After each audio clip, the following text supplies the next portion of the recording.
Banaspati. Cerita horor malam kali ini berkisah tentang sosok Banaspati yang sering muncul di perbatasan sebuah desa. Ada yang senang dengan munculnya Banaspati ini, namun ada yang sebaliknya. Nasib naas pun dialami Yono dan Joko yang lari terbirit-birit dikejar sosok Banaspati. Langsung saja, cerita horor malam dimulai. Cerita berseting pada tahun 60-an di sebuah desa di Jawa Tengah. Di desa tersebut hanya dihuni tak kurang dari 10 kepala keluarga. Dikelilingi sawah yang sangat luas, jauh dari desa lainnya. Akses dari jalan utama menuju ke desa tersebut masih menggunakan tumpukan batu dengan lebar tak lebih dari 4 meter. Saat hujan, bakal sulit untuk melewatinya, karena jalanan yang licin. Kilas balik 60 tahun yang lalu. Kondisi desa tersebut diceritakan Yono 60 tahun berselang. Saat itu, jalanan masih batu. Listrik saat itu masih belum masuk desa. Jadi masih menggunakan sentir untuk menerangi rumah, cerita Yono yang kini sudah berumur sekitar 69 tahun ini.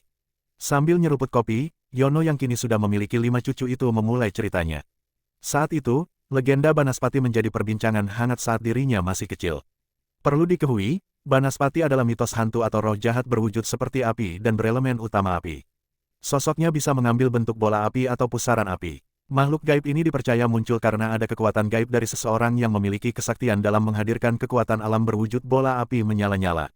Dulu bapak saya bilang, kalau sudah lebih dari jam 6 malam jangan keluar malam. Apalagi sampai ke sawah perbatasan desa, ujar Yono. Katanya ada sosok Banaspati yang sering muncul, sambungnya. Malam yang horor. Namun, suatu malam, Yono melanggar larangan tersebut. Dia nekat pergi bersama sang adik yakni Joko meninggalkan rumah. Yono dan Joko pergi diam-diam sekitar jam 10 malam, saat kedua orang tuanya sudah tidur. Ya dulu perginya diam-diam. Kalau pamit ya tidak diizinkan, kata Yono. Yono dan Joko pergi ke sawah bermaksud mencari belut. Ya, saat itu belut menjadi sumber protein yang sangat diminati. Biasanya muncul di sawah saat malam hari. Dengan menggunakan petromak lampu dari minyak tanah, mereka keluar melewati malam. Semoga dapat belut yang banyak. Nanti kita goreng dan makan bersama-sama, kata Yono menirukan suara Joko. Sosok yang ditakutkan muncul. Saat itu, tidak terpikirkan oleh keduanya akan munculnya sosok Banaspati. Yang dipikirkan hanya belut-belut dan belut. Menggunakan kayu, satu belut yang keluar dari persembunyiannya berhasil dipukul. Belut itu kemudian dimasukkan dalam tempat terbuat dari anyaman bambu yang dibawa. 2, 3, hingga 12 belut berhasil ditangkap. Namun, saat akan menangkap belut yang ke-13, tiba-tiba muncul sinar kuning kemerahan dari kejauhan. Tampak seperti bola api yang menyala-nyala. Awalnya, bola api itu diam. Namun semakin lama mendekat ke Yono dan Joko. Tak mau kenapa-napa, Yono dan Joko akhirnya lari terbirit-birit. Melewati pembatas sawah menuju ke desanya. Sesekali, mereka menengok ke belakang dan sosok bola api itu semakin mendekat. Tertangkap, Yono dan Joko terjatuh ke sawah karena terpeleset. Baju dan muka mereka belepotan dengan lumpur. Mereka akhirnya tidak bisa bergerak lagi, kaki mereka terjerat lumpur. Tangan mereka pun akhirnya dipegang oleh seseorang. Ketangkap, suara yang terdengar saat itu.